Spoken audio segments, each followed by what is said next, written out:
Hello friends, welcome to Creative Medicine. In this lecture, we will learn about. Hello friends, let us now learn some important points about intraosseous adrenaline administration.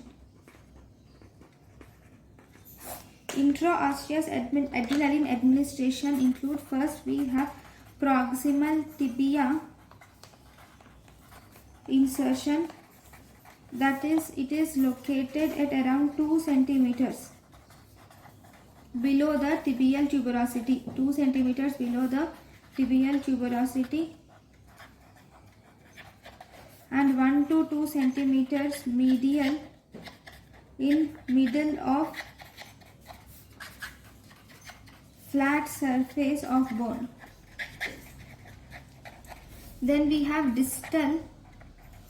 We can also put intraosseous adrenaline administration in distal tibial insertion.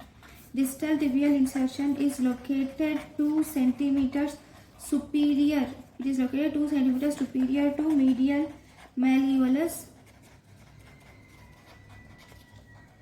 in middle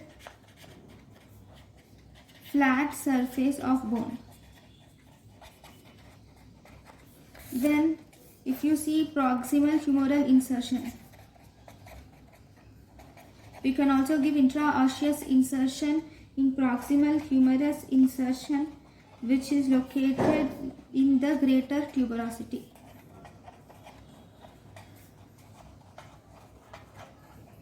Thank you for watching. Thank you and thank you for watching.